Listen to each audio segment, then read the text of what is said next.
Inilah Injil suci menurut Lukas.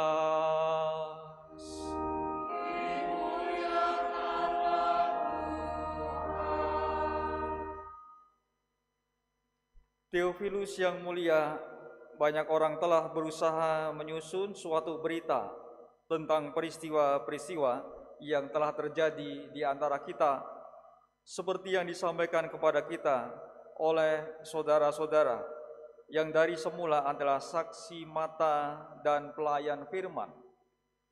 Karena itu, setelah menyelidiki segala peristiwa itu dengan saksama dari awal mulanya, aku mengambil keputusan untuk membukukannya dengan teratur bagimu.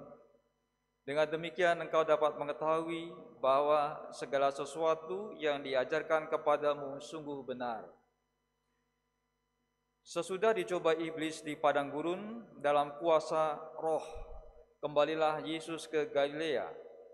Lalu tersiarlah kabar tentang dia di seluruh daerah itu. Selama di situ ia mengajar di rumah-rumah ibadat dan semua orang memuji dia. Yesus datang ke Nazaret tempat ia dibesarkan. Menurut kebiasaannya, pada hari Sabat ia masuk ke rumah ibadat, lalu berdiri hendak membaca dari kitab suci. Kepadanya diberikan kitab Nabi Yesaya, dan setelah membuka kitab itu ia menemukan nas di mana ada tertulis, Roh Tuhan ada padaku, oleh sebab ia telah mengurapi aku untuk menyampaikan kabar baik kepada orang-orang miskin. Ia telah mengutus aku untuk memberitakan pembebasan kepada orang-orang tawanan dan penglihatan bagi orang-orang buta, untuk membebaskan orang-orang yang tertindas, untuk memberitakan bahwa tahun rahmat Tuhan telah datang. Kemudian Yesus menutup kitab itu, mengembalikannya kepada pejabat, lalu duduk, dan mata semua orang dalam rumah ibadat itu tertuju kepadanya. Lalu Yesus mulai mengajar mereka, katanya, pada hari ini digenapilah nas tadi sewaktu kamu mendengarnya. Demikianlah sabda Tuhan.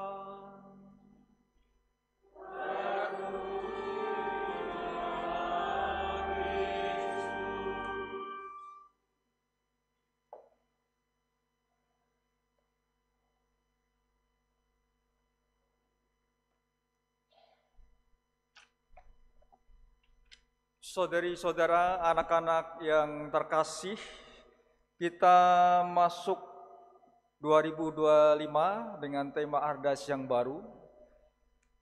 Temanya apakah? Apakah ada yang tahu? Yang tahu menyebutkan temanya? Ada logo di depan sini, di kanan kiri, silakan pilih temanya yang mana yang benar.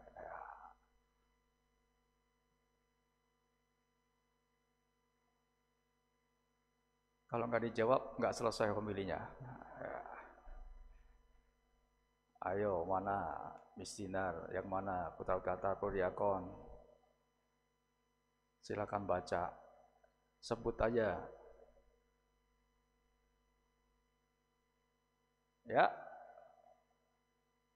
jangan ragu-ragu, jawab dengan lantang. Salah nggak apa-apa, saya betulkan nanti kalau salah. Manusia kan biasa berbuat salah ya, berbuat dosa, wajar. Apa temanya Ardas 2025? Ya, betul, 100%. Ya, tapi nggak ada hadiahnya ya. Nah, ini. Itulah tema Ardas 2025, kepedulian lebih kepada saudara-saudari yang lemah dan miskin. Saya menanyakan ini supaya umat sekalian, Anda paling nggak nyantol ya temanya, paling nggak tahu, karena ini baru awal tahun. Nah, kendati nanti saat kunjungan lingkungan, mudah-mudahan saya juga akan memaparkan ini tentang tema Ardas tahun ini. Ya, tentu dengan tema itu ada makna pasti ya. Mau peduli lebih kepada disebut di sana ada kata-kata saudara-saudari. Artinya kita menjadi bagian dari mereka yang lemah dan miskin. Mereka yang tersingkir dan difabel. Mereka para migran dan orang-orang yang membutuhkan perhatian. Artinya kita menjadi bagian dari mereka. Saudara-saudari disebut. Bukan disebut kemudian lebih kepada mereka yang lemah dan miskin. Kalau bicara mereka, itu sepertinya di luar kita. Mereka nggak masuk dalam diri kita. Tapi kalau bicara peduli lebih kepada saudari, saudara yang lemah dan miskin, artinya mereka menjadi bagian kita sebagai saudara kita, sebagai saudari kita yang patut kita perhatikan, khusus yang butuh perhatian. Nah, itu yang berusaha kita hayati tentang tema tahun ini. Lalu bersama dengan itu, tahun ini juga disebut temanya dari Gereja Universal, artinya Gereja Katolik di seluruh dunia. Kalau Ardas itu kan khusus KAJ, ya tema ini khusus KAJ ya. Nanti kalau Anda misal di Bandung, di Bogor beda temanya. Nah, tiap keuskupan punya tema sendiri. Nah itu tema khusus KAJ. Tapi untuk Gereja Universal seluruh dunia, Paus Fransiskus menyatakan tahun ini sebagai tahun jubileum. Ya itu ya, nyebutnya jubileum. Kadang-kala kepleset jubileum, tapi jubileum agak susah memang ya. Nah, tahun jubileum 2025 itu temanya apa? Di pintu suci di atas itu ada tulisannya itu depan, Porta Sancta. Apa? Peziarah pengharapan.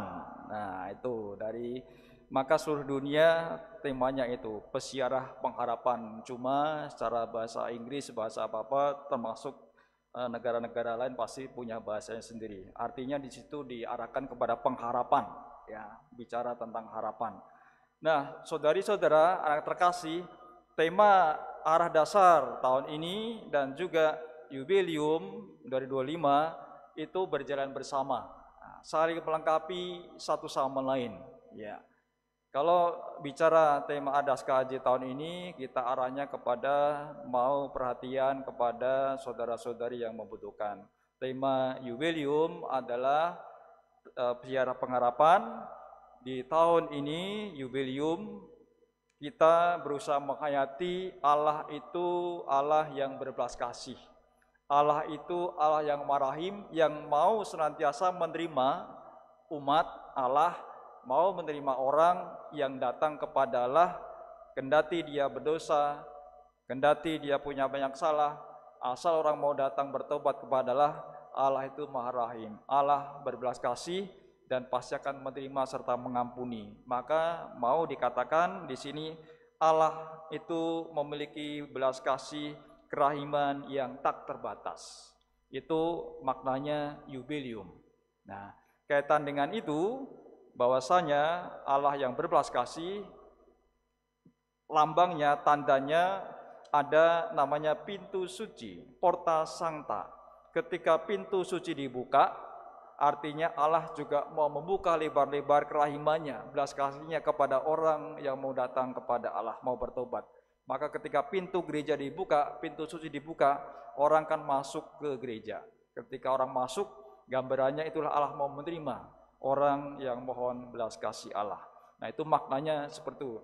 Lalu ketika disambungkan dengan tema Ardas tahun ini, kepedulian lebih kepada saudara, saudari yang lemah dan miskin, ada berbagai macam gerakan yang dapat diupayakan di tahun ini. Yaitu yang saya ingat adalah yang disebut gerakan rohani. Gerakan rohani lebih bersifat rohani. Kita berusaha berdoa. Misalkan ada yang namanya nanti novena. Novena itu digabungkan dengan novena Roh Kudus. Temanya yaitu kepedulian lebih kepada saudari-saudara yang lemah dan miskin. Maka sambung antara jubileum dan juga Ardas 2025. Itu gerakan rohani. Gerakan bela rasa, macam-macam gerakan bela rasa. Gerakan bela rasa yang dapat kita lakukan adalah misalkan mengunjungi panti breda, panti asuhan, atau mengunjungi saudara-saudari kita yang ada di lembaga pemasyarakatan ataupun gerakan bela rasa lain mengunjungi orang yang sakit, ya, orang yang membutuhkan perhatian, orang tua yang merasa kesepian, ya, tinggal di rumah sendiri, sudah nggak ada keluarga, anak-anak mungkin sudah pergi, merasa kesepian. Nah, itu juga ada gerakan bela rasa ke sana. Di sini ada orang tua yang merasa kesepian. Kalau ada, nanti dikunjungi ya dari lingkungan, ya. Itulah gerakan bela rasa macam-macam sebenarnya. Nah, ketika kita melakukan gerakan rohani dan gerakan bela rasa itu ingin menerjemahkan yang namanya sabda Tuhan, ingin menerjemahkan kitab suci, maka kitab suci bukan hanya sekedar kata-kata indah belaka, bukan sekedar dibacakan, bukan sekedar direnungkan dalam hati, tetapi kitab suci sabda Tuhan juga berusaha dilaksanakan dalam hidup sehari-hari. Maka kita sebagai gereja Katolik, kalau saya sampaikan tadi ada gerakan kepedulian, bela rasa dan segala macamnya, itu artinya kita berusaha mewujudkan sabda Tuhan dalam hidup sehari-hari. Kalau kita mengunjungi yang sakit, mengunjungi para tahanan, ataupun memperhatikan yang lemah dan miskin, itu kita sudah melaksanakan sabda Tuhan. Maka tidak sekedar omong saja, tidak sekedar bicara saja, tetapi sungguh-sungguh kita melaksanakan sabda itu dalam hidup kita sehari-hari. Buktinya apa? Buktinya sudah banyak, ya. Pastinya gereja orang-orang Katolik itu juga sudah memperhatikan mereka yang lemah dan miskin. Ada kunjungan orang sakit, ada, ya. Ada pelayanan saudara-saudari kita yang di lembaga pemasyarakatan. Ada di KAJ itu misalkan mengunjungi mereka yang di LP Cipinang, di LP Tangerang, ya. Saya sebagai imam pernah membantu memberikan sakramen tobat di lembaga pemasyarakatan dan juga pernah memimpin misa atau ibadat di lembaga pemasyarakatan. Artinya itu kan wujud nyata, tidak sekedar omong saja di sabda Tuhan, tidak sekedar baca aja merenungkan, tapi keluar untuk sungguh memperhatikan mereka yang membutuhkan. Perhatian juga kepada migran. Kita juga memperhatikan saudara-saudari kita para migran di Paroki Pasar Minggu. Nah, itu saudari-saudara anak terkasih wujud nyata dari sabda Tuhan.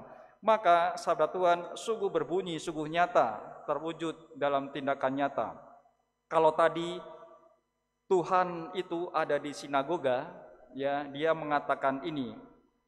Dia menemukan nas di mana tertulis, Roh Tuhan ada padaku, sebab ia telah mengurapi aku untuk menyampaikan kabar baik kepada orang-orang miskin, untuk memberitakan pembebasan kepada orang-orang tawanan, penglihatan bagi orang-orang buta, untuk membebaskan orang yang tertindas, memberitakan bahwa tahun rahmat Tuhan telah datang. Yang dikatakan Tuhan tadi, dia mengutip dari kitab Yesaya 61 ayat 1 sampai 2, itu sudah dilaksanakan oleh gereja Katolik, sudah kita laksanakan. Kita bersyukur kepada Allah, kita sudah melaksanakan sabda itu, yaitu menyampaikan kabar baik kepada orang miskin, memperhatikan, memberitakan pembebasan kepada para tawanan dengan pelayanan di penjara, lembaga pemasyarakatan, penglihatan bagi orang buta, membebaskan orang tertindas dan segala macamnya. Dan disitu disebut tahun rahmat Tuhan telah datang. Apa artinya tahun rahmat Tuhan itu? Artinya tahun rahmat Tuhan itu bukan sesuatu masa lampau, tetapi juga dapat dialami masa kini. Ya, hari ini ketika tahun rahmat Tuhan datang, kita dapat merasakan sesungguhnya bahwa kita sudah merasakan tahun rahmat Tuhan itu telah datang. Hari ini juga. Buktinya apa? Buktinya adalah tadi kita memberi perhatian, berbelas kasih kepada saudari-saudara kita yang membutuhkan. Nah, saudara-saudari, kalau kita ingat juga sabda Tuhan di Lukas, juga di bagian lain disebutkan, ya, ketika malaikat mengunjungi gembala, itu dikatakan, malaikat mengatakan kepada para gembala, hari ini telah lahir Sang Juru Selamat, Yesus Kristus. Malaikat mengatakan hari ini. Kalau kita bicara hari ini, maka ya hari ini, ya, malaikat memberikan kabar gembira, kan bicara hari ini. Juga ketika Yesus bersama penjahat tergantung di salib, kan ada kata-kata kepada penjahat ini, penjahat ya. Hari ini juga engkau akan ada bersama-sama aku di dalam Firdaus. Tuhan mengatakan hari ini juga. Maka kalau bicara tahun rahmat Tuhan, hari ini pun kita dapat merasakan tahun rahmat itu terjadi dalam diri kita melalui sabda tadi. Nah itu saudari-saudara, anak-anak terkasih, beberapa hal yang kita renungkan melalui sabda hari ini, yaitu ketika Kristus diberikan kitab suci, dia menemukan nas, mengutip dari kitab Nabi Yesaya bab 61, dan disitulah kemudian terwujud yang kita lakukan saat ini sebagai orang-orang Katolik untuk melaksanakan sabda Tuhan dalam hidup kita setiap hari. Dan kita terus berupaya, mudah-mudahan kita juga mampu mengusahakan melakukan sabda Tuhan dalam hidup kita sehari sembari kita menghayati tema Ardas tahun ini. Kepedulian lebih kepada saudari-saudara yang lemah dan miskin. Sembari di tahun jubileum ini kita juga melakukan yang namanya peziarahan. Pasti dari Anda ada yang sudah berziarah ya, ke gereja mana, ke pintu suci, Porta Sancta, itu sudah ada yang melakukan. Dan gereja kita juga sudah dikunjungi oleh para peziarah, mereka datang ke sini berdoa di gereja.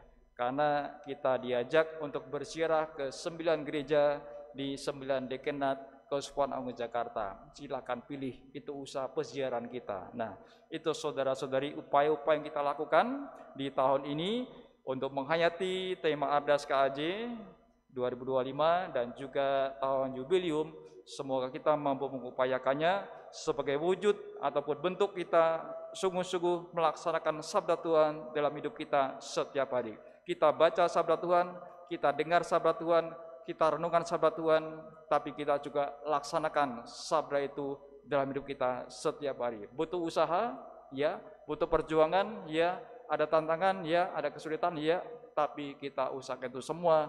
Moga-moga kita mampu mewujudkannya sebagai orang-orang beriman, sebagai orang-orang Katolik yang menjadi pengikut Kristus dan dibaptis dalam gereja Katolik. Kita mohon kepada Roh Kudus agar mampu senantiasa menghayati sabda Tuhan, kitab suci dalam hidup kita sehari-hari, dan kita mampu menerjemahkan serta mewujudkan sabda itu dalam hidup kita setiap hari. Kita hening sebentar meresapkan sabda Allah.